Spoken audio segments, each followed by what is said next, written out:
सौभाग्य क्या है हमारा? तो सबसे पहले सौभाग्य यह है कि हम सब भारत माँ की संतानें हैं। हमारा जन्म इस पवित्र भूमि भारत माँ में हुआ और संपूर्ण देशों में केवल भारत ही एक ऐसा देश है जिसको हम माँ की संज्ञा प्रदान करते हैं। अरे हम भैया स्वर्ग लोक के देवता भी तरसते हैं। क्या कहते हैं स्वर्ग के देवता? गायन्ति देवाः किल गीतकारी धन्यास्तु ते भारत भूमि भागे स्वर्गापवर्गास्पद हेतु भूते भवन्ति भूयः पुरुखा सुरत्वात्। कीट पतंगे तो क्या स्वर्ग के देवगण भी तरसते हैं, इसलिए कि हमारा जन्म चाहे मनुष्य के रूप में हो चाहे छोटे से कीट के रूप में हो, हम कहां जन्म ले ले? भगवान हमको कहां जन्म दे दे? इस भारत भूमि में जन्म दे दे।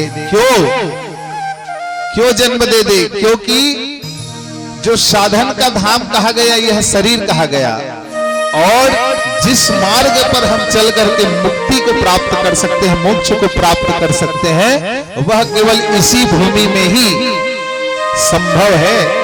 स्वर्ग में देवतागण परम सुख भोगते हैं, अनेकानेक सुख भोगते हैं। अरे देवता चमन नहीं कोई भी रेंग थे तल हमन कही देते स्वर्गीय की के वो पर जानत नहीं है स्वर्ग के कहा गए तेला, लेकिन स्वर्गीय लिखन तो जीव स्वर्ग का उपभोग उतना ही करता है जितने उसके पुण्य है।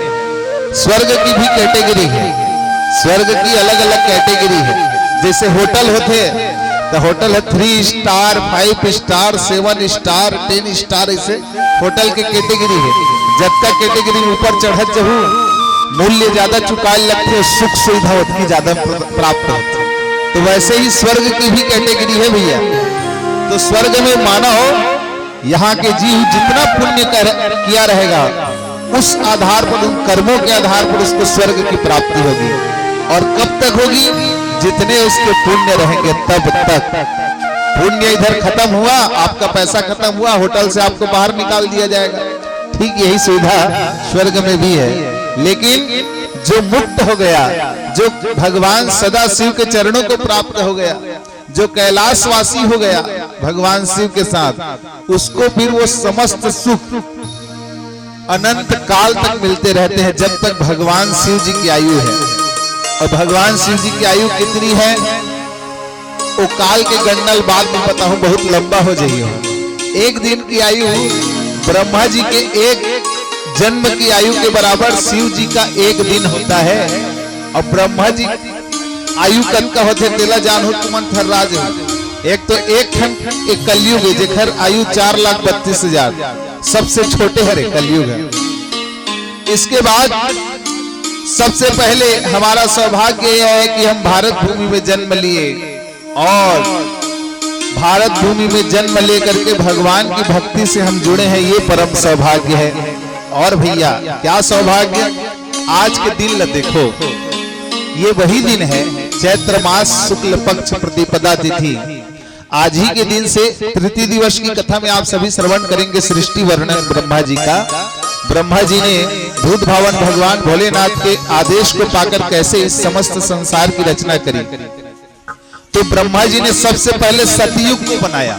एक क्रम है युगों का, सतयुग के बाद आएगा त्रेता युग, त्रेता युग के बाद आएगा द्वापर युग, द्वापर युग के बाद ये कलयुग, उसके बाद पुनः सतयुग, ऐसे चतुर्युगी बार बार क्रम बदलते रहते हैं। तो जब सबसे पहले सतयुग को बनाया ब्रह्मा जी ने और सृष्टि रचना प्रारंभ करी, तो आज ही के दिन से रचना चालू की है ब्रह्मा जी ने। चैत्र शुक्ल पक्ष प्रतिपदा थी, और सबसे पहले उन्होंने कौन सी भूमि को बनाया? तो गायन्ति देवा किल गीतकारी धन्यास्तु ते भारत भूमि भागे। यही वो भूमि है। कौन सी भूमि? ये भारत भूमि। चैत्र मासी जगत ब्रह्मा चैत्र का मास था, शुक्ल का पक्ष था, प्रतिपदा तिथि। चैत्र मासी जगत ब्रह्मा सग्रज प्रथमे हणि, सबसे पहले शुक्ल पक्ष समग्रंतु तथा सूर्योदय सती। भगवान सूर्य नारायण सूर्य की पहली किरण पड़ते ही उन्होंने सबसे पहले भारत भूमि को बनाया, निर्माण किया। उसके पश्चात बीज तत्व को पहले बनाया है ब्रह्मा जी ने। तो इतने परम सौभाग्यशाली हम जीव हैं सब, जो ब्रह्मा जी के द्वारा वर्णित सबसे पहली जो भूमि है, निश्चित रूप से मनुष्य वही चीज बनाता है, सबसे पहले जीव वही बनाएगा, कोई भी हो, जो उसको अत्यंत प्रिय है ना।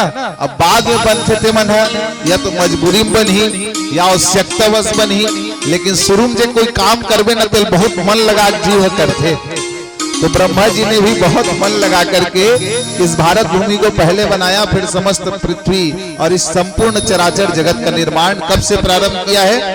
आज के दिन की महत्ता को समझिए, ये आज ही का दिन था, चैत्र मास शुक्ल पक्ष प्रतिपदा तिथि, सतयुग की घटना।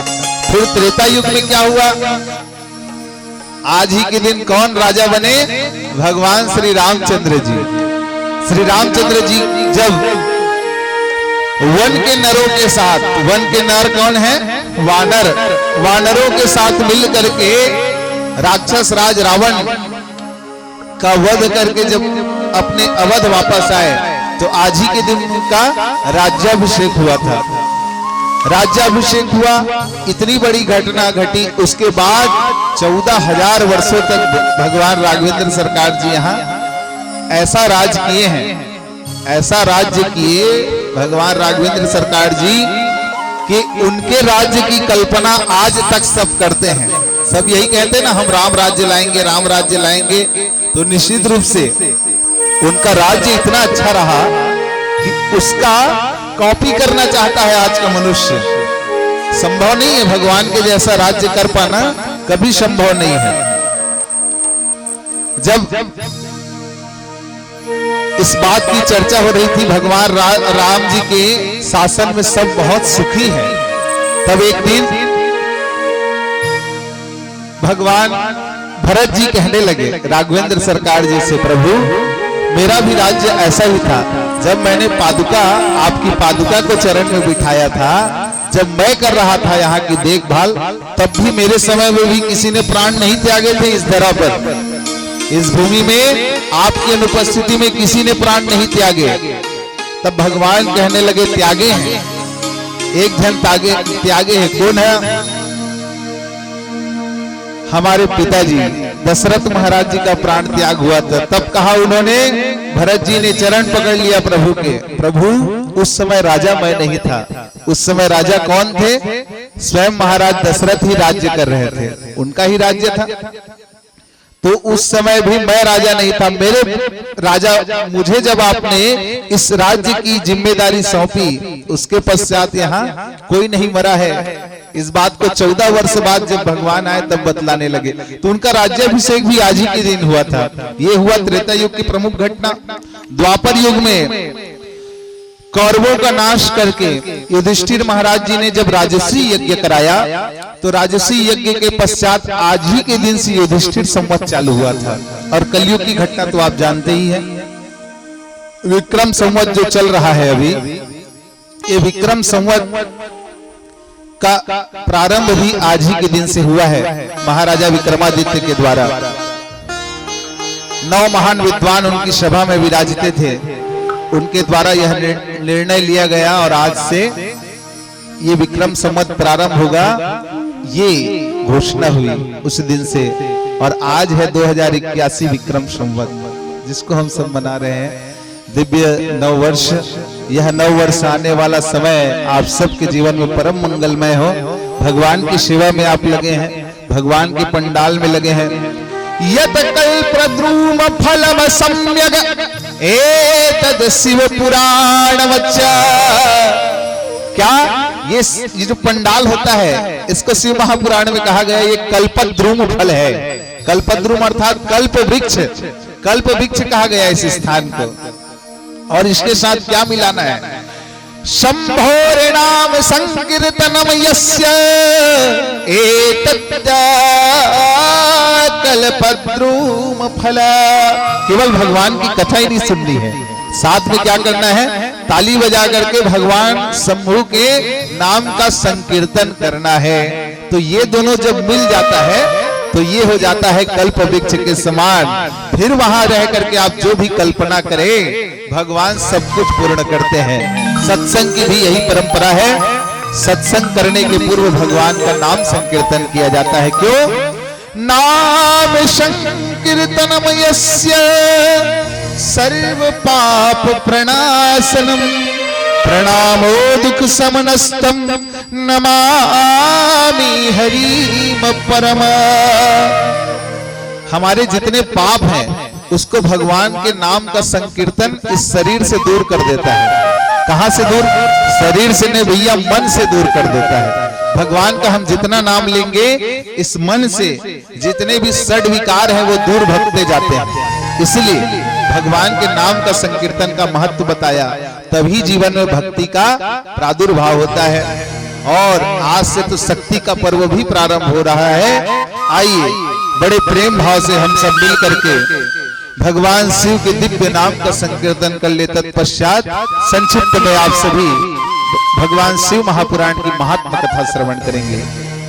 प्रेम से बोलो शिव शंकर भगवान की जय।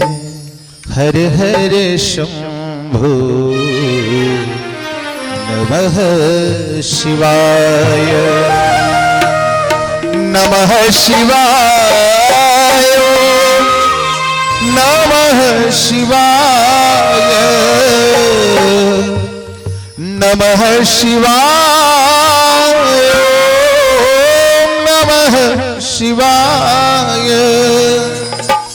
हर हर शंभो नमः शिवाय हर हर शंभो नमः शिवाय हर हर शंभो नमः शिवाय हर हर शंभो नमः शिवाय नमः शिवाय नमः शिवाय नमः शिवाय नमः शिवाय नमः शिवाय नमः शिवाय नमः शिवाय हर हर शंभो नमः शिवाय हर हर शंभो नमः शिवाय।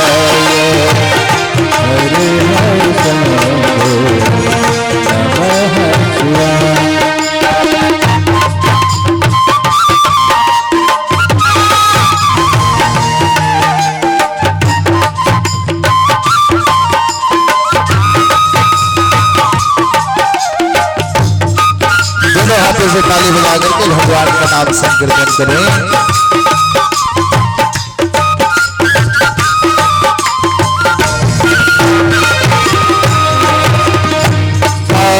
कालेश्वराय महाकालेश्वराय कालेश्वराय महाकालेश्वराय कालेश्वराय महाकालेश्वराय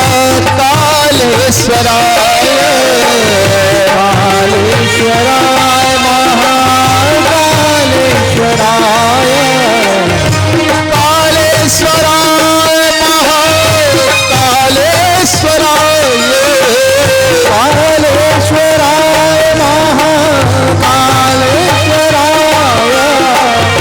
हर हर शंभो नमः शिवाय हर हर शंभो नमः शिवाय हर हर शंभो नमः शिवाय हर हर शंभो नमः शिवाय।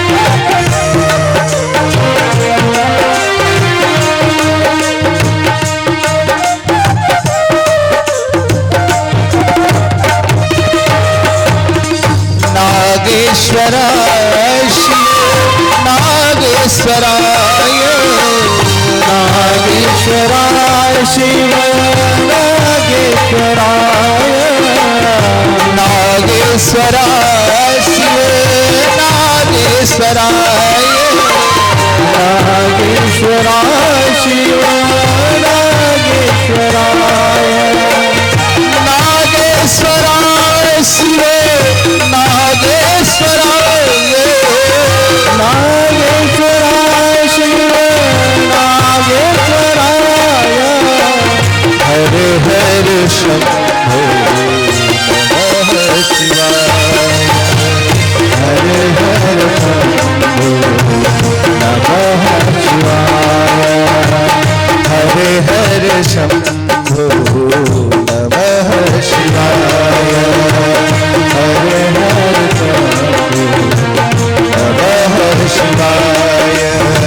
हर हर शंभो नमः शिवाय हर हर शंभो नमः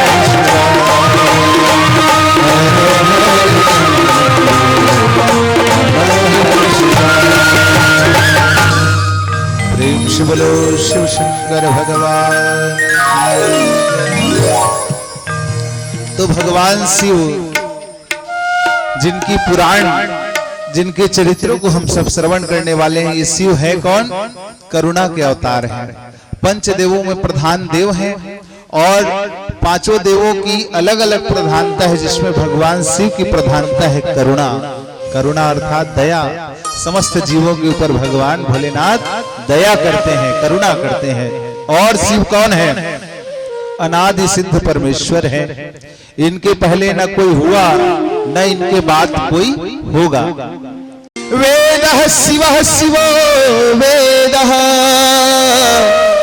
वेद साक्षात् नारायणः। वेद ही शिव है, शिव ही वेद है। समस्त ग्रंथों की, हमारे शास्त्र में जितने शास्त्र होते हैं उनको 4 विभागों में बांटा गया है। 4 प्रकार के शास्त्र होते हैं हमारे सनातन धर्म में। सबसे पहले है श्रुति। श्रुति अर्थात वेद। वेद भगवान। वेद की रचना किसी ने नहीं कही है, वेद की रचना स्वयं भगवान से ही अवतरित हुई है। वेद ब्रह्मा जी ने भी वेद को नहीं लिखा, वेद साक्षात शिव जी ही है, ये वेद में ही लिखा है ये बात। तो सबसे पहले श्रुति, श्रुति अर्थात वेद। दूसरा स्मृति। स्मृति जितनी होती है, मनुस्मृति है, याज्ञवल्क्य स्मृति है, वशिष्ठ स्मृति है, नाना प्रकार की स्मृतियां हैं।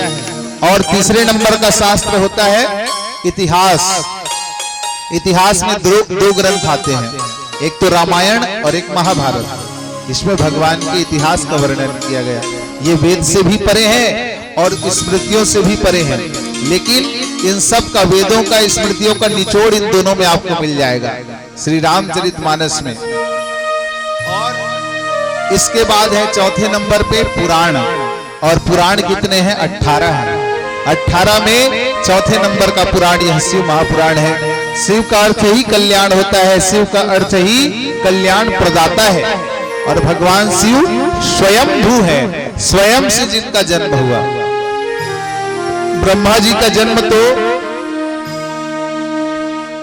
भगवान विष्णु के नाभि से जो कमल निकला उसमें उनका प्रागट्य हुआ, लेकिन शिव जी के जन्म की कथा नहीं मिलती इस पुराण में। शिव जी स्वयं आए, सबसे पहले उन्होंने भगवान विष्णु को दिया जन्म, फिर ब्रह्मा जी आए, वहीं से इसी प्रकार समस्त सृष्टि की संरचना की कथा आप तीसरे दिन श्रवण करेंगे। यह शिव महापुराण समस्त पापों का प्रशमन करने वाला है, समस्त पापों को दूर करने वाला है। दूसरा, भगवान शिव जी का साक्षात वांगमय स्वरूप है, भगवान शिव जी का ही स्वरूप है।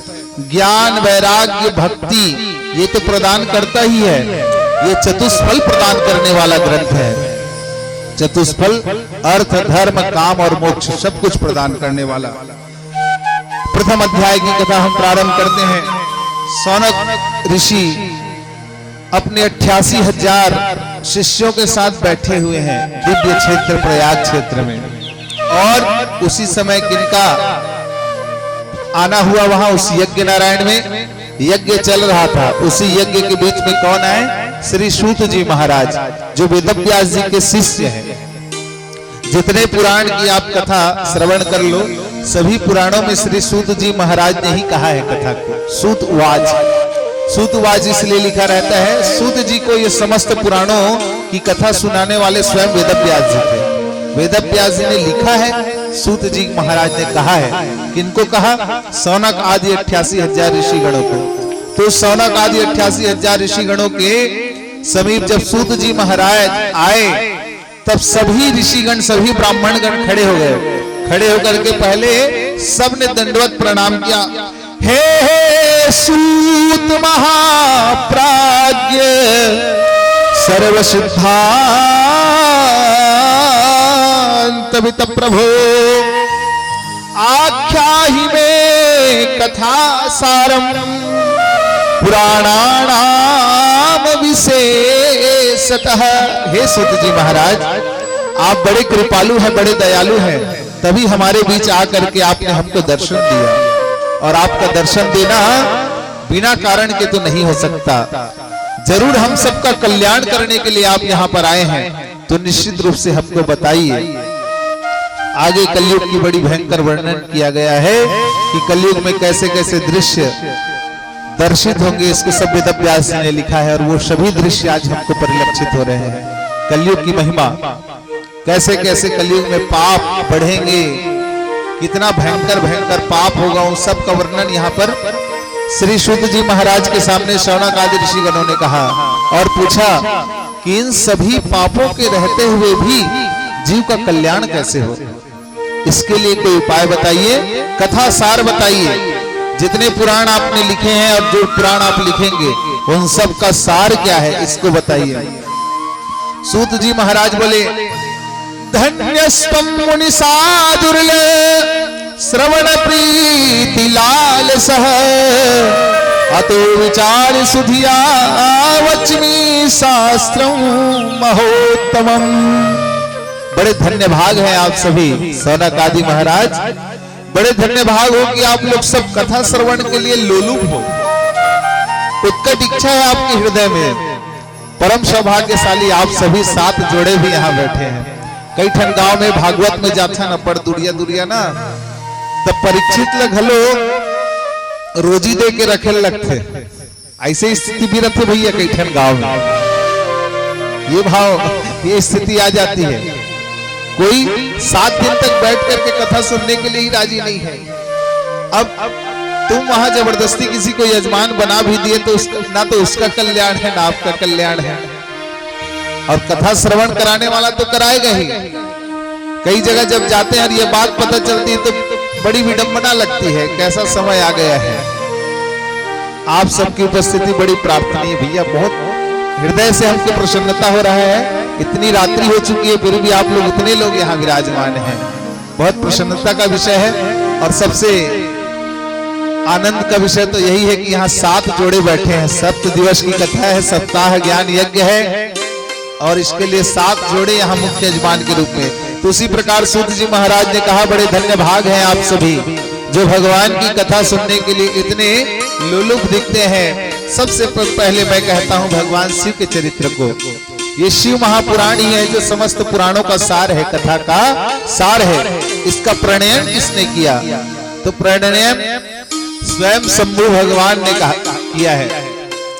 स्वयं भगवान शिव जी ने ही इसका प्रणयन किया। तो आइए हे शौनक आदि ऋषिगणों, सबसे पहले हम भगवान शिव का ही ध्यान कर लें। उनके दिव्य मंत्र का उच्चारण कराया। सभी वहां जितने 88,000 ऋषिगण थे उनको आप लोग भी सभी बड़े भावपूर्वक भगवान शिव के चरणों का ध्यान करते हुए हमारे साथ भगवान शिव के इस दिव्य मंत्र का उच्चारण करें। निश्चित रूप से भगवान शिव का प्राकट्य हृदय में होता है। प्रेम से बोलो शिव शंकर भगवान की जय। ओम नमः शंभवाय च, नमः शंभवाय च, मयो भवाय च, मयो भवाय नमः शंकराय च नमः शंकराय च मयस्कराय च मयस्कराय च नमः शिवाय च नमः शिवाय च शिवतराय च शिवतराय च ओम श्री शांब सदा शिवाय नमः ओम श्री शांब सदा शिवाय नमः। आपके भी जो इष्ट मंत्र है उसका भी उच्चारण आप कर लीजिए। श्री शिवाय नमस्तुभ्यं श्री शिवाय नमस्तुभ्यं श्री शिवाय नमस्तुभ्यं श्री शिवाय नमस्तुभ्यं श्री शिवाय नमस्तुभ्यं श्री शिवाय नमस्तुभ्यं। प्रेम से बोलो शिव शंकर भगवान की जय। ये शिव महापुराण जो है इसका परिचय प्रदान किया। शिव महापुराण 7 संहिताओं में बटा हुआ है। 24,000 श्लोक हैं, 7 संहिता है, जिसमें जो महात्मा कथा है ये स्कंद पुराण से लिया गया है, वो भी 7 अध्यायों में ही है। सबसे पहली है विद्वेश्वर संहिता, दूसरी है रुद्र संहिता, तीसरी सत रुद्र संहिता, चौथी कोटि रुद्र संहिता, पांचवी उमा संहिता जिसमें माता जगदम्बे भवानी के मां पार्वती के चरित्रों का वर्णन किया गया। अगला है कैलाश संहिता। कैलाश संहिता में भगवान भोलेनाथ के कैलाश में जो लीलाएं हुई उनका वर्णन किया गया है। और सबसे अंतिम वायवी संहिता है। वायवी संहिता भी 2 भागों में बटा हुआ है, पूर्व खंड उत्तरखंड में। इस प्रकार 7 संहिताओं में इसको बांटा वेदव्यास जी ने। वेदव्यास जी ने जब लिखा था तो इसमें 12 संहिताएं थी। अभी वर्तमान में जो शिव महापुराण है इसको भी संक्षिप्त किया शुद्ध जी महाराज ने, तो वहां पर 7 संहिताएं हो गई। इस प्रकार से 24,000 श्लोकों को 7 संहिताओं में बांट करके शुद्ध जी महाराज ने शौनक आदि ऋषिगणों को यह दिव्य कथा सुनाया। पिछले वर्ष भी यहाँ शिव महापुराण का आयोजन हुआ था, आप सभी ने श्रवण किया है। निश्चित रूप से आप सभी कथाएं जानते हैं ना आप लोग कथा शिव महापुराण की? नहीं जानते ना। एक ठन गांव वैष्णव महाराज है, इस कथा सुनाए बर महाराज ले चौकी में बैठे, इस गांव वाले मन है महाराज कथे। अब ऐसा है कि भगवान की कथा है, हरि कथा अनंत है, इसका हम कहां तक वर्णन करें। और आप लोग तो सब जानते ही हो कथा को, सब कोई हाथ उठा दी, सब जानथन महाराज की के लगातार होत रहा है वैष्णव कथा। जानथन की महाराज उतर के चौकी ले, उतर के रेंगल धर ले, तो मन जाते कैसे महाराज ते उल्टा काम करत हस, कैसे उठ गए उतर गए। हमन तो परघाक लेखते हैं बाद में आरती पूजा करके, अभी कथा होए भी नहीं है, कैसे जात हस। तब वो कथे महाराज अब तुमन तो कहो का जी हाथ में खड़े करे रहे हो, सब कोई जानथन कथा लगी के। अब जानते तो जानकार मन के बीच में काला बोलूं भैया मैं कथा ला, मैं तो अनपढ़ अज्ञानी हो किस। तो कथे नहीं महाराज टेंट माइक के खर्चा हो गए है कि एडवांस देवा गए है बोला, आप लोग बैठे लगी कथल कहल लगी किस, फिर होइस बैठेस। अब वो मन सब चुपचाप बने कथा चालू होइस। अब बाद में सबो श्रोता उत्कीज बेर नहीं आ रहा है, कब जन बाद में आते, 2-4 श्रोता बाद में जे मन है ये सब घटना घटे के बाद ऊपर उपस्थिति रही। फिर महाराज भी प्रश्न करीस, तो एक बार सुनता सलाह हो गिरीस गांव वाले मन। अब महाराज पूछी सब कथा जानते हो कि नहीं जाने कहना है कि वो 4 जन पीछू डान बैठे रहे थे, मन नहीं जानत रहे बात उखर उपस्थिति बाद में वो मन खड़े कर दी साथ ला। महाराज फिर उतर गए कथे वो 4 जन जानते कथा ते मन पूछ लू, तुम सबो को बता दी कथा तुम नहीं जानते लगे। तो ऐसा हरि कथा ऐसी है जिसको हम कितना भी सुन ले, मन यदि अघा गया तो निश्चित जानिए कि कथा हमने कभी सुनी ही नहीं। और कबीरदास जी क्या कहते हैं?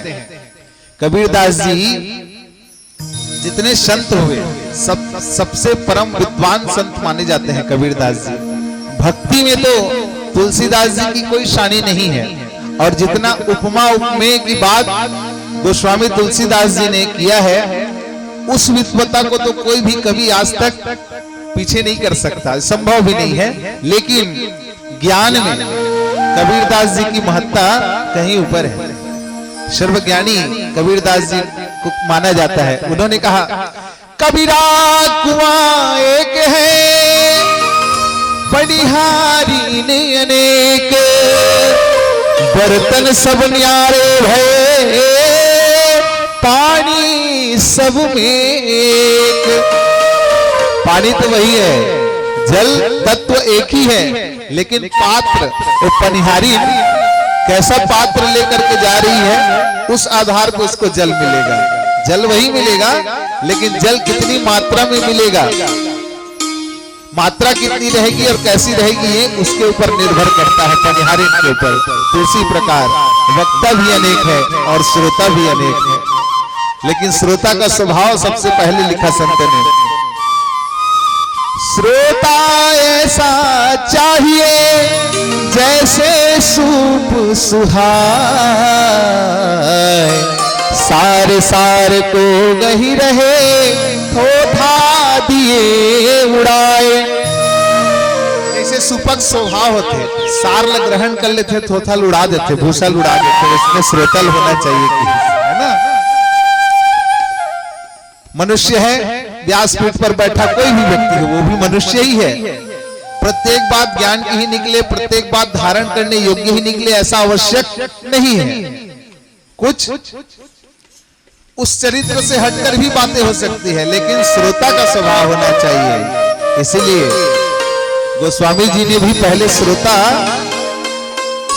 वक्ता ज्ञान निधि, सबसे पहले श्रोता की वंदना की है, फिर बाद में वक्ता की, क्योंकि जब तक श्रोता नहीं रहेंगे वक्ता का कोई औचित्य नहीं है, वक्ता किसको सुनाएगा। तो भैया श्री शिव महापुराण की महात्मा कथा में श्री शुद्ध जी महाराज कहने लगे, सौनक आदि ऋषि गणों से एक देवराज नाम का ब्राह्मण हुआ। ये देवराज नामक ब्राह्मण जितने पाप इस संसार में हो सकते हैं सभी पाप उसने किए। सबको मार करके, जान से मार देना, लूट लेना उससे धन, और व्याभिचार करना, अपने माता पिता की हत्या कर दी उसने। माता पिता को मारता था पहले, तो अपनी धर्म पत्नी को मारता था। अंत में उसने अपने घर में एक वैश्या को ले आया और उसके काम भाव में वो इतना मदमस्त हो गया, उस मदमस्तता के कारण उसने अपनी पत्नी की भी हत्या कर दी। इस प्रकार से इतने पाप हुए। अब आया समय, अंतिम समय जाने का। तो जब जरावस्था आया तो वो जरावस्था में कौन से क्षेत्र गया? अवंतिका क्षेत्र, उज्जैन क्षेत्र में जाकर के एक मंदिर में जाकर के बैठ गया। वहां मेला लगा हुआ था। इसी प्रकार जैसा यहाँ मंदिर प्रांगण है, उसी प्रांगण में बैठा। वहां क्या चल रही थी? भगवान शिव जी की ही कथा चल रही थी। संक्षिप्त में आप सभी श्रवण करिएगा। भगवान शिव जी की ही कथा चल रही थी। 1 मास तक वो रुका। क्यों रुका? क्योंकि वहीं उसका स्वास्थ्य खराब हो गया। ज्वर से वो इतना पीड़ित हो गया कि ज्वर के कारण वो उस स्थान को छोड़ करके जाना भी चाहे तब भी नहीं जा पाता। और वहां बैठा था तो उसको भोजन भी मिल जाता था, भगवान की कथा सुनते रहता था। भगवान की कथा सुनते सुनते एक दिन आया, उसका प्राण भी निकल चुका इस देह को छोड़ करके। जैसे ही प्राण निकला, जीवन भर तो पाप ही किए थे, आ गए यम के दूत गण और उसको पास में बांध करके, लोहे के पास में बांध करके उसको ले गए और ले जाकर के यमराज के सामने प्रकट कर दिए। जैसे ही यमराज के सामने प्रकट किए, भगवान शिव के रुद्रगण वहां प्रकट हो गए। 4 रुद्रगण आए, सभी ने पहले उन यमदूतों को मारा। यमदूतों को मार करके उस देवराज नामक ब्राह्मण को उस पास से मुक्त किया। पास से मुक्त करके फिर उन्होंने कहा, यमराज की ओर आगे बढ़ने लगे। यमराज ने कहा, क्या हुआ बताइए।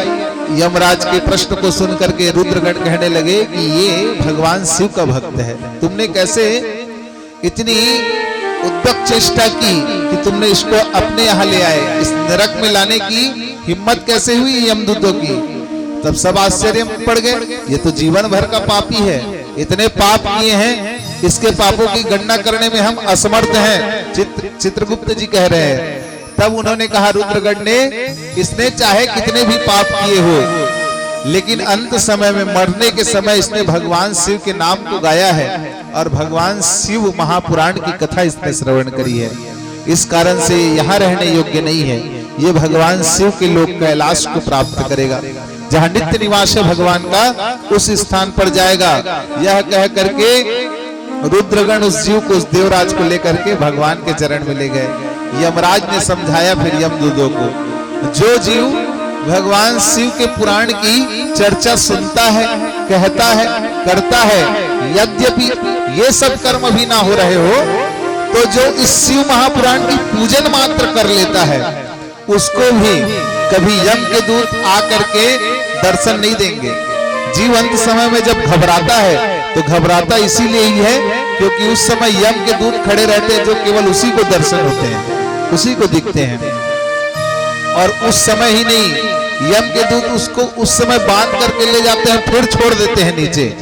13 दिवसों तक वो उसी घर के आसपास भटकते रहता है वह जीव। भटक करके, ये गरुड़ पुराण की कथा, भटक करके देखता है कि मेरे परिजन परिवारजन क्या कर रहे हैं। और जब परिजन रोते हैं तो रोने से जो हमारे अश्रु बहते हैं, उन आंसुओं को उस जीव को पीना पड़ता है। वो नमक युक्त जो जल है अश्रु के, उसको जीव को पीना पड़ता है। इसलिए कहा जाता है ना, गीता हमको यही बताती है कि शोक मत करो, दुख मत मनाओ किसी के जाने पर। लेकिन कैसे नहीं मनाबे, मोह है, मोह से बंधा हुआ है जीव। इस कारण से जीव रोता है तो उसके अश्रु को उस जीव को पीना पड़ता है, तो इससे उसको और कष्ट मिलता है। इसीलिए तो इस कष्ट को भोगे करके यमदूत उस जीव को छोड़ देते हैं। तो देवराज तो भगवान शिव के लोक में चला गया, वहां जाकर वो खुद आश्चर्य में पड़ गया कि भगवान की कथा की महिमा कितनी है। इस महिमा को जान करके वह भगवान की सेवा में ही लग गया। उसी रुद्रपुर में, कैलाश में भगवान शिव की सेवा में लग गया और भगवान का रुद्रगण ही हो गया। प्रेम से बोलो शिव शंकर भगवान की जय। चंचुला की कथा आती है। चंचुला देवी बिंदुक की कथा। चंचुला के पतिदेव का नाम था बिंदुक, वह भी ब्राह्मण था, लेकिन उसने भी जीवन में समस्त पुण्य विवर्जित कार्य किए। पुण्य विवर्जित अर्थात पुण्य के उल्टा जब का काम होते सब काम लकरिश, उस सब काम को करके अंत में वह इस संसार में दुख को भोगा ही, कष्ट भोगा ही, पिशाच योनि को प्राप्त हो गया। इतने उसके कर्म निकृष्ट थे, पिशाच योनि को प्राप्त हो गया। पिशाच योनि में जो जीव प्राप्त होता है, 84 लाख योनियों में ये पिशाच योनि भी गिनती में आता है। पिशाच योनि में प्राप्त हुए जीव को तो विष्ठा को पान करना पड़ता है, विष्ठा को खाना पड़ता है, मल मूत्र को पान करना पड़ता है।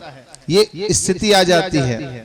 या तो वो केवल वायु को पी करके जिंदा रहेगा, कष्ट उतना ही होगा शरीर में जितना कष्ट अभी हमको होता है। ये स्थिति होती है पिशाच योनियों की। तो बिंदुक ने पिशाच योनि को प्राप्त किया। बिंदुक के पद भ्रष्ट होने पर उसकी जो धर्म पत्नी थी चंचुला, जो पहले तो धर्म के मार्ग पर चलती थी, लेकिन बाद में वह भी अपने धर्म पद से भ्रष्ट हो गई और जिसके कारण वह दुखी रहने लगी। एक दिन वह भी मेले में घूमते घूमते एक दिव्य क्षेत्र भगवान शिव जी के क्षेत्र में पहुंची, जहां भगवान शिव की ही कथा वहां के ब्राह्मण देवता सुना रहे थे। चंचुला के मन में जब उस कथा को सुनी तो तीव्र वैराग्य हुआ। वैराग्य क्यों?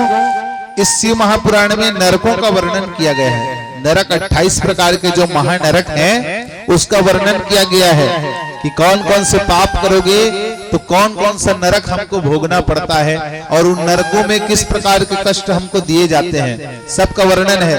उसी कथा को जब चंचुला ने सुना कि मैंने अपने पति के रहते हुए अपने सतीत्व को नष्ट कर दिया, अपने धर्म को नष्ट कर दिया, तो इसका परिणाम क्या होगा? तो परिणाम सब लिखा हुआ है इसमें। उस परिणाम को सुन करके वो इतना भयभीत हो गई, काल से डर गई, यम से डर गई और डर करके जा करके उसी ब्राह्मण देवता की शरण में चली गई। शरण में आए हैं हम तुम्हारे, दया करो हे दयालु गुरुवर, कृपा करो हे कृपालु गुरुवर, दया करो हे दयालु गुरुवर। हे गुरुदेव भगवान, आप तो जगत के गुरु हैं। क्यों? ब्राह्मण को जगत गुरु कहा गया। ब्राह्मण देवता के चरणों में गिरकर चंचुला ने पहले तो क्षमा याचना मांगा। क्षमा क्यों? भगवान, हे ब्राह्मण देवता, मैंने अपने जीवन में सारे पाप कर डाले, मैंने अपने सतीत्व का नाश किया है, और जितने पाप होते हैं सब पाप मैंने किया है। अब आप मुझे बताइए, मैं आपने जो जो फल बताया है नरकों का, उस फल को भोगने के लिए मेरे में सामर्थ्य नहीं है। मैं उसको सुन करके ही भयभीत हो गई हूं, मैं क्या करूं? भगवान ब्राह्मण देवता ने कहा कि तुम नित्य प्रतिदिन भगवान शिव की आराधना करो, भगवान शिव की आराधना करो, महादेव की। और आराधना के पश्चात क्या करना है? भगवान की कथा को सुनो और भगवान के नाम का संकीर्तन करो। ये तीनों कर्म जब तुम करोगे तो निश्चित रूप से यम के दूत तुम्हारे आसपास नहीं भटकेंगे। उसके साथ भी यही हुआ। वह भी भगवान की भक्ति करती रही, भगवान की कथाओं को, दिव्य कथाओं को सुनी चंचुला। कथा सुनने से और भगवान के पूजन अर्चन से मन जो मलिन था वो मलिनता दूर हुई, स्वच्छ हो गया, निर्मल हो गया मन। और जब मन निर्मल हुआ तो तन में भी आत्मा इस पाप किए हुए तन में ज्यादा देर तक नहीं ठहरती। फिर आत्मा, हम लोग कहते हैं ना, यदि व्यक्ति बहुत अच्छा रीसेगा जल्दी रेंग दे इसकी क्या, कैसे होते हो? जब इस शरीर के समस्त पाप ताप और हमारे जो पूर्वार्जित कर्म हैं वो सब नष्ट हो जाते हैं, सबका फल हमने भोग लिया या उन कर्मों को नष्ट कर दिया। किस माध्यम से? भगवान के संकीर्तन के माध्यम से या भगवान की भक्ति के माध्यम से। तब फिर वह जीवात्मा उस शरीर में एक क्षण के लिए भी नहीं रहती, वो शीघ्र ही परमात्मा को प्राप्त करने के लिए आगे बढ़ जाती है। इसीलिए ये घटनाएं घटती कई बार, हमको ये दृश्य होता है। तो अब जब चंचुला का मन पवित्र हुआ, हृदय पवित्र हुआ, तो उस शरीर से तो पाप हुए थे, उस शरीर में तो गंदगी थी, उस शरीर में तो मल था, उस शरीर के पापों को वह आत्मा ग्रहण करने योग्य नहीं रही। आत्मा पवित्र हो चुकी है, छोड़ दिया। आत्मा ने जैसे ही छोड़ा, भगवान शिव के शिवलोक के रुद्रगण आए, उनको लेकर के गए। वहां उसने भगवान शिव की और माता पार्वती की इतनी सेवा करी, इतनी सेवा करी चंचुला ने। उनकी सेवा के प्रभाव से पार्वती माता ने उनको अपना प्रिय सखी बना लिया, चंचुला को। फिर माता पार्वती ने कहा, चंचुला, हम तुम्हारे सेवा से बहुत प्रसन्न हैं। भगवान सेवा को ही तो प्रिय समझते हैं। सुनहु विभीषण प्रभु के रीति, करहि सदा सेवक पर प्रीति। विभीषण महाराज जी ध्यान से सुनो, कौन कह रहे हैं? शंकर सुवन केसरी नंदन, स्वयं भगवान शिव जी के अवतार हनुमान जी महाराज बता रहे हैं विभीषण को। परमात्मा केवल सेवकों के ऊपर क्या करते हैं? कृपा पहले करते हैं। स्कंद पुराण में लिखा है, शिव महापुराण की जहां कथा होती है तो भगवान सबसे ज्यादा आशीर्वाद किसको देते हैं? जो उस स्थान की स्वच्छता करता है, जो मंदिरों की स्वच्छता करता है, झाड़ू लगाता है, पोछा करता है उस मंदिर को, उस पवित्र प्रांगण को, उस पर भगवान सबसे अधिक प्रसन्न होते हैं। कहा क्यों? क्योंकि ये कार्य है सेवा कार्य, और सेवा कार्य करने के लिए परिश्रम ज्यादा नहीं चाहिए। शरीर हमारा सामर्थ्य है, हम सेवा कर सकते हैं, लेकिन ये अहंकार सेवा करने दे तब ना। ये अहंकार हमको सेवा नहीं करने देता, इसलिए सेवा कार्य को बहुत कठिन कार्य कहा गया। और उसी को भगवान हनुमान जी महाराज कह रहे हैं विभीषण से, सुनहु विभीषण प्रभु की रीति। भगवान की रीति यही है, भगवान का नियम यही चलता है। क्या? करहि सदा सेवक पर प्रीति। चंचुला की सेवा से भी प्रसन्न होकर के माता ने कहा, चंचुला वरदान मांगो। चंचुला ने कहा, वरदान एक ही चाहिए मुझे। मेरा एक पति था बिंदुक नाम का, बहुत पापी था, और उसके पाप कर्म में लगने के कारण ही मैं भी पाप में लगी। तो अभी वो बिंदु कहाँ है ये मैं जानना चाहती हूँ माता। माता ने बताया वो पिशाच योनि में है, विंध्य पर्वत में अभी निवास करता है पिशाच योनि में, इधर कूदता है उधर कूदता है और सारे कष्ट भोग रहा है। तब माता से निवेदन किया चंचुला ने और तुम्बरू नामक गंधर्व को बुला करके, जो भगवान भोलेनाथ के गंधर्व हैं। गंधर्व किनको कहा जाता है? जो अपने गीतों के माध्यम से, संगीत के माध्यम से देवताओं को रिझाते हैं, प्रसन्न करते हैं, उनको गंधर्वगण कहा गया। जिनको संगीत कला का ज्ञान है, जो गायन वादन नृत्य इसमें सब में पारंगत रहते हैं, उनको गंधर्व कहा जाता है। तो उन गंधर्व, तुम्बरू नामक गंधर्व था जो बहुत अच्छा कथावाचक भी था, उसको बुलाया माता ने और कहा तुम जाओ और इस चंचुला के पति बिंदु को जाकर के भगवान शिव जी की चरित्रों को सुनाओ। उसने जाकर के उस बिंदु को पहले बांधा। क्यों बांधा? क्योंकि पिशाच है, इधर कूदता था उधर कूदता था, शांत नहीं बैठा तरी। उसको बांध करके फिर उसको भगवान की कथा सुनाई। पिशाच योनि से वह मुक्त हुआ, दिव्य पुरुष के रूप में उसका प्रादुर्भाव हुआ। उसको भी लेकर के तुम्बरू यहाँ शिवलोक में आए और इस प्रकार चंचुला और उसका पति बिंदु भगवान की भक्ति में लग गए और वहां नित्य भगवान भोलेनाथ और माता पार्वती की सेवा वे लोग करते रहे। इस प्रकार से ये महात्मा कथा है। महात्मा कथा आपको मैंने संक्षिप्त में श्रवण कराया। आगे सूत जी महाराज ने कथा श्रवण के नियम बताए। कथा श्रवण का नियम कैसे करना चाहिए, कैसे श्रवण करें? तो सबसे पहले मुहूर्त अनुसंधान करना चाहिए। कहा मुहूर्त अनुसंधान क्या? पहले आचार्य जी के पास जाओ तो ये देखो कि श्रेष्ठ मुहूर्त कौन सा है जिसमें हम कथा को प्रारंभ करें। तो आपने तो बहुत अच्छा दिन चुना है। ये आज का पर्व जो है सभी दृष्टिकोण से सर्वार्थ सिद्धि योग वाला ये योग है। आज हम सबका 9 वर्ष है। 9 वर्ष हम मना रहे हैं। संपूर्ण चराचर जगत सनातन 9 वर्ष मनाने जा रहा है। आज के दिन कितनी बड़ी बड़ी घटनाएं हुई आपको मैंने बताया। बसंत ऋतु का आगमन, बासंतीय नवरात्र पर्व का आगमन, महाशक्ति के पूजन और उसकी भक्ति की तिथि है ये चैत्र मास शुक्ल पक्ष प्रतिपदा। इस दिवस से आप सभी कथा श्रवण कर रहे हैं। उसके पश्चात देश स्थान का विचार करना चाहिए। देश स्थान, कोई भी पवित्र कार्य पुण्य कर्म करने के लिए सबसे श्रेष्ठ स्थान कैसा कौन सा होना चाहिए, इस पर विचार किया गया। तो एक तो घर में करो, घर से 10 गुना ज्यादा पुण्य चाहिए। तालाब के किनारे करो, उससे 10 गुना ज्यादा पुण्य चाहिए। तो नदी के किनारे करो, उससे 10 गुना अधिक पुण्य चाहिए। तो सागर के किनारे करो, उससे अधिक 10 गुना पुण्य चाहिए। तो पर्वत के शिखर पर जाकर के करो कोई भी जप तप साधन, उससे भी 10 गुना अधिक पुण्य चाहिए। तो मंदिरों में करें, देवालय है जहाँ शिवालय है उस स्थान पर करना चाहिए। तो आपने भी तो बड़ा श्रेष्ठ स्थान चुना है। माता जगदम्बे भवानी पवन सुत हनुमान जी, ग्राम देवी माँ शीतला यहाँ विराजमान है। उनके छत्र छांव में हम सब यहाँ बैठे हैं और उस स्थान पे बैठ करके भगवान की भक्ति कर रहे हैं। परमात्मा दिव्य आशीर्वाद हम सबको प्रदान कर रहे हैं। अच्छा, यज्ञ चला थे, चालू हो गए, होने वाला है। तो दिवस में यदि जल के वर्षा हो गए तो ओला फिर यज्ञ सफल मानना चाहिए। आज तो वर्षा सुबह हो गए प्रातः कालीन बेला, इंद्रदेव भी कृपा बरसा दी। उस समय ऐसा नहीं समझना चाहिए कि जल गिर रहा है, ये मान लो कि साक्षात भगवान आशीष प्रदान कर रहे हैं, ऐसा मानना चाहिए। निश्चित रूप से इस क्षेत्र में भी हम सब अग्रणी हैं। हमने परमात्मा के इस दिव्य यज्ञ को पहले ही सफल कर लिया है। उसके पश्चात वक्ता के प्रति गुरु का भाव होना चाहिए, ये कहा सूत जी महाराज ने। निश्चित रूप से सूत जी महाराज के प्रति सनक आदि ऋषिगणों का भाव तो गुरु तत्व के रूप में ही था।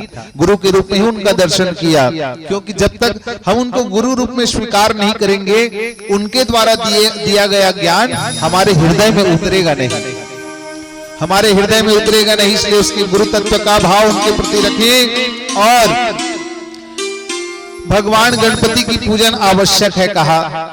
आप सभी ने अभी वेदी पूजन किया और उसके बाद ग्रंथ पूजन की महत्ता को बताई। ग्रंथ जो होता है शिव महापुराण, ये साक्षात भगवान का वांग्मय स्वरूप है, इसलिए इसका पूजन करना चाहिए। इन सभी नियमों का पालन करते हुए जो मुख्य यजमान है उनके लिए नियम बताया। यदि सामर्थ्य है तो उनको उन 7 दिवसों तक मुख्य सैया का त्याग कर देना चाहिए, पलंग में नहीं सूतना चाहिए, कि भूमि में शयन करें, पत्तल में भोजन करें, सात्विक भोजन ग्रहण करें। सात्विक भोजन क्या? जिसमें गौ माता से प्राप्त वस्तुएं हैं, उस भोजन को सात्विक भोजन हम कहते हैं। गौ दुग्ध दही घी इत्यादि जिसमें भी है। ब्रह्मचर्य व्रत का पालन करें, जब तक यज्ञ में हम मुख्य यजमान है, ब्रह्मचर्य व्रत का पालन करें। हविष्यान्य भोजन अर्थात अधिक भोजन हमको ग्रहण नहीं करना है, संतुलित आहार लें, संतुलित भोजन करें। श्रेष्ठ नियम तो यही है कि एक ही काल में हम भोजन करें। फलाहार हम ले सकते हैं एक काल में, या पयः आहार लेकर के, दुग्ध का आहार लेकर के हम उस यज्ञ के नियमों का पालन कर सकते हैं। इसके अलावा निरामिष भोजन अर्थात वो तो करना ही नहीं है, मांसाहार का त्याग बताया। और जितने भी प्रकार के ये जो नशे हैं इनका भी त्याग करना बताया। इन सभी नशों का त्याग करके, और सबसे खतरनाक नशा छेठन होते, छेठन विकार जो है, इन विकारों से दूर रहने के लिए बताया। इसके बाद अंत में कहा सूत जी महाराज ने, निंदा को त्यागो, किसी की निंदा न हो हमारी वाणी से, जब तक हम यजमान के पद पर हैं। और निश्चित रूप से इस ग्राम के समस्त जन भी यजमान हैं, आप सभी यजमान के रूप में हैं। और हमारी भावना यही होनी चाहिए, मुख से कभी किसी के लिए निंदा ना निकले। निंदा निकलेगी तो निश्चित रूप से हमारे जो पुण्य हैं, हम जिनकी निंदा कर रहे हैं उनके भाग्य में जाकर के जुड़ जाते हैं, और जिसकी निंदा हो रही है उसका पाप हमारे सिर पर चढ़ जाता है। इसलिए निंदा को त्यागने के लिए कहा, सत्य भाषण करना है, शौच निग्रह अर्थात शुचिता पवित्रता का ध्यान रखना है। और क्या करना है? जहां तक संभव हो मौन व्रत धारण करें। मौन व्रत धारण करने से आत्मिक शक्ति का जागरण होता है, और जब तक शक्ति नहीं रहेगा, मैंने पहले ही कहा, शक्ति है तब हम बोल रहे हैं, शक्ति है तब हम चल रहे हैं। शक्ति विकास के लिए मौन व्रत धारण करने को बताया। सरलता रखें, सबसे पहले सरलता रखें। ये सब नाना प्रकार के नियम बताए। और कहा 6 लोगों को तो यह पुराण निश्चित रूप से श्रवण करना चाहिए। कौन कौन? दरिद्रश्च क्षय रोगी पापस्य भाग्यहीन, अर्थात जो दरिद्र है, जिसके पास धन की सदैव कमी रहती है, जिसको धन की इच्छा है लेकिन धन की पूर्ति होती ही नहीं है, उस मनुष्य को निश्चित रूप से भगवान की कथा श्रवण करनी चाहिए। जो 6 रोगी है, 6 रोग जिसको हो चुका है, उसको यह कथा श्रवण करनी चाहिए। जो जीव समझता है कि मेरा भाग्य कभी साथ नहीं देता, मेरा भाग्य सो गया है, उस व्यक्ति को भी यह कथा निश्चित रूप से श्रवण करनी चाहिए। और जो संतान रहित है, जिसकी कोई संतान नहीं है, उसको भी इस कथा को श्रवण करना चाहिए। अंत में सूत जी महाराज ने कहा कि जिसकी संतान आती तो है लेकिन गर्भपात हो जाता है, उस जीव को भी, उस स्त्री को भी यह कथा श्रवण करना चाहिए। इस प्रकार से कथा श्रवण के नियम बताए। इन नियमों का आप सभी मुख्य यजमान पालन करेंगे। समस्त ग्रामवासी भी, आप सबकी उपस्थिति बड़ी प्रार्थनीय है, नित्य प्रति आपकी उपस्थिति बढ़ती रहे, यह कामना है। आइए, समय बहुत अधिक हो चुका है, हम एक छोटा सा भजन लेकर के फिर भगवान की मंगल आरती करें और अपने अपने निज धाम को हम प्रस्थान करेंगे। प्रेम से बोलो शिव शंकर भगवान की जय। प्रेम से बोलो उमापति महादेव की जय। आइए, चैत नवरात्रि का प्रथम दिवस और माता रानी को यह भजन समर्पित करते हैं। निवेदन रहेगा कि आप सभी जब भी आने वाले 7 दिनों तक जब भी हम भजन गाएं तो आप सबकी मीठी मीठी ताली और आप सबकी संगति हो, यही निवेदन आप सभी से रहेगा। प्रेम से बोलो जगदम्बे भवानी की जय।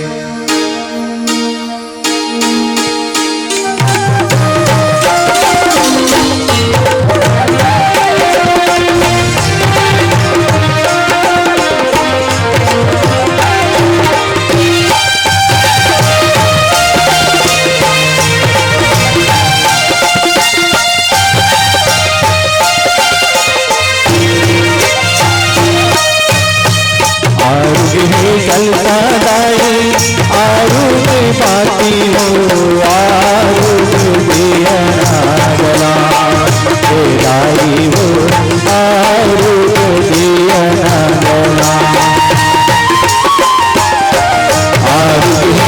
कलसा गाई आरुग माती हो आरुग दिया ना जला गाई हो आरुग दिया ना जला।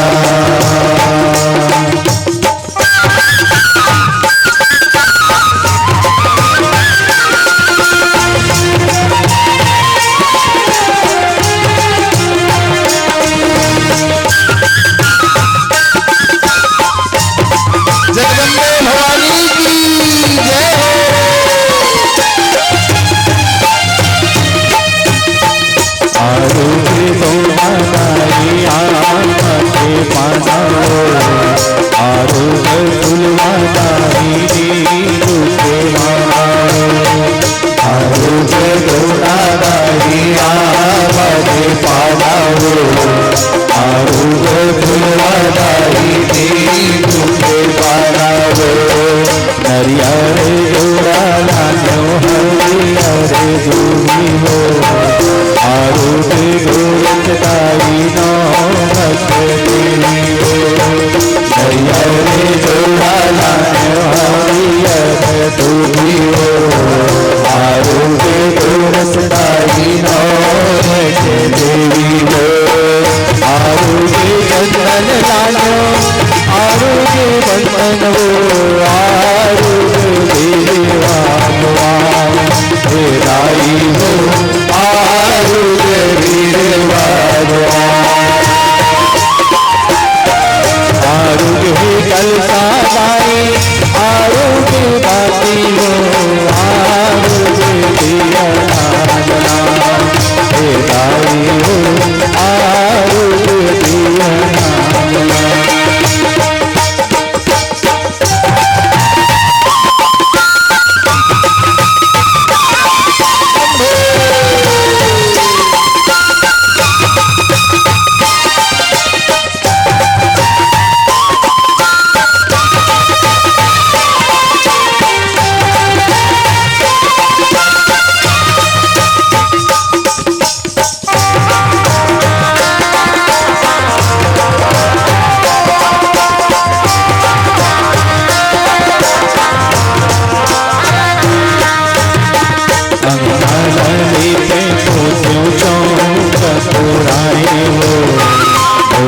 तेरे तेरे कलसा चलाए हो अंगना वाली पे चौक पुराए हो भोला के धीरे धीरे कलसा सजाए हो पूरे क्षमा करे धूप चढ़ाए हो आरुगे जिंदाई दूत जलाए पूरे क्षमा करे धूप चढ़ाए फिर जाहू बुलगाई दूत जलाए आरुगे चूड़ी लानो आरुगे पुंडरी हो आरुगे चुंदरी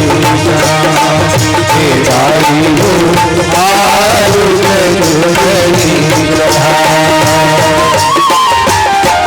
आरुगे कलसा गाई आरुगे बाती हो आरुगे दिया जला गाई हो आरुगे दिया जला गाई हो आरुगे दिया जला गाई हो आरुगे प्रेम से बोलो जगदम्बे भवानी की जय। दुर्गा महारानी की जय। शीतला माता की जय। आरती की थाल सजाइएगा।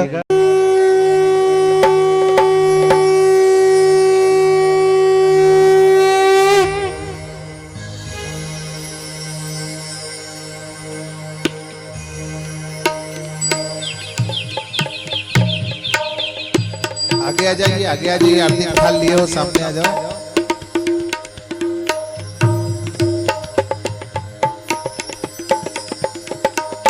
ओम यं ब्रह्मा वरुणेन्द्र रुद्रमरुतहस्तवन्ति दिव्यैस्तवैर्वैदेह शाङ्गवत्कर्मो प्रचित्रगायन्त्यं सामगाः ध्यानावसितगतेन मनसा पश्यन्तं योगिनो यशान्तं नवदसुरासुरगणा देवाय तस्मै नमः। श्री पुराण पुरुषोत्तमाय नमः। श्री श्याम सदाशिवाय नमः। आरतिक्यं समर्पयामि। प्रेम से बोलो शिव शंकर भगवान की जय। जय शिव ओंकारा हरि भजे शिव ओंकारा ब्रह्मा विष्णु सदा शिव अर्धांगी धारा। ओम हर हर हर महादेव। ओम जय शिव ओंकारा प्रभु हर शिव ओंकारा ब्रह्मा विष्णु सदा शिव ब्रह्मा विष्णु सदा शिव अर्धांगी धारा। ओम हर हर हर महादेव। एकानन चतुरानन पंचानन राजे स्वामी पंचानन राजे हंसासन गरुड़ासन हंसासन गरुड़ासन विजवाहन साजे। ओम हर हर हर महादेव। कोई भुज चारु चतुर्भुज दशभुज अति सोहे काले दशभुज अति सोहे तीनों रूप निरखता तीनों रूप चमकता त्रिभुवन गण मोहे। ओम हर हर हर महादेव। अक्ष माला वन माला मोड़वाला धारी भोले मोड़वाला धारी चंदन मृग मद चंदा चंदन मृग मद चंदा भोले शुभकारी। ओम हर हर हर महादेव। श्वेतांबर पीतांबर बागांबर अंगे भोले बागांबर अंगे गणकादिक ब्रह्मादिक गणकादिक ब्रह्मादिक भूतादिक संगे। ओम हर हर हर महादेव।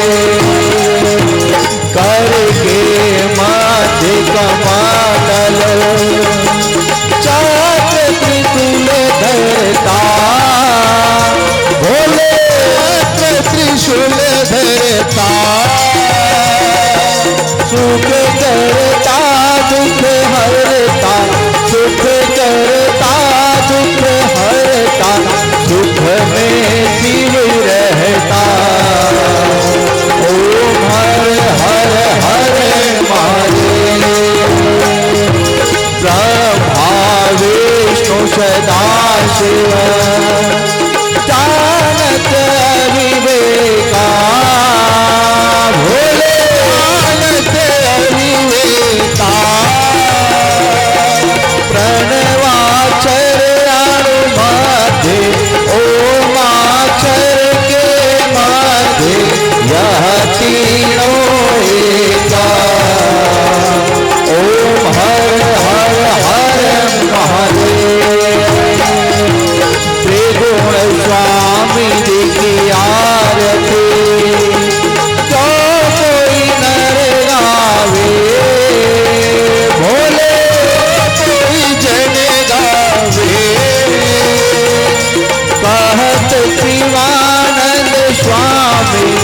भजत महामुनि ज्ञानी सुख संपत्ति पावे। ओम हर हर हर महादेव। ओम जय देवा ओंकारा स्वामी भजत ओंकारा स्वामी पार्वती को प्यारा हो स्वामी मत वाला हो स्वामी भाग चढ़ाने वाला हो स्वामी मत वाला। जटा में गंगा साजे मस्तक में चंदा साजे ओढ़त मृग छाला। ओम हर हर हर महादेव। ओम हर हर हर महादेव। ओम हर हर हर महादेव। प्रेम से बोलो शिव शंकर भगवान की जय। यज्ञ नारायण भगवान की जय। प्रदक्षिणा कर लेंगे अपने स्थान में। यानि गानि शुभावाणि जन्मांत कृतानि जितानि सर्वाणि नश्यन्तु प्रदक्षिणां च पदे पदे। यानि गानि शुभावाणि जन्मांत कृतानि जितानि सर्वाणि नश्यन्तु प्रदक्षिणां च पदे पदे। कर्पूर प्रज्वलित कर लो। कदली गर्भसंभूतं कर्पूरं तु प्रदीपितं मारार्तिकमहं कुर्वे पश्चिमे वरदो भव। कर्पूरारार्तिक्यं समर्पयामि।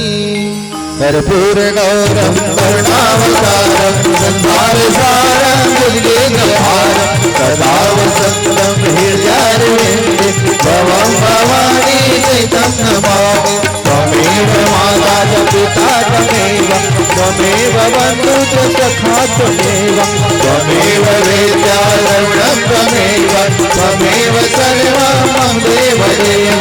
राम हरे राम राम राम हरे हरे हरे कृष्णा हरे कृष्णा हरे हरे श्री कृष्ण गोविंद हरे मुरारी हे नाथ नारायण वासुदेव। श्री कृष्ण गोविंद हरे मुरारी हे नाथ नारायण वासुदेव। मातु स्वामी सखा हमारे मातु स्वामी सखा हमारे हे नाथ नारायण वासुदेव। श्री कृष्ण गोविंद हरे मुरारी हे नाथ नारायण वासुदेव। हे नाथ नारायण वासुदेव। हे नाथ नारायण वासुदेव। हाथों में अक्षत पुष्प लेकर के भगवान का ध्यान करें। ओम जगेन जगमय जन्त देवास्तानि धर्माणि प्रथमान्यासन्न देहनागं महिमानः सजन्त यत्र पूर्वे साध्याः सन्ति देवाः। हरिः ओम एकदन्ताय विद्महे वक्रतुण्डाय धीमहि तन्नो दन्तिः प्रचोदयात्। हरिः ओम नारायणाय विद्महे वासुदेवाय धीमहि तन्नो विष्णु प्रचोदयात्। हरिः ओम तत्पुरुषाय विद्महे महादेवाय धीमहि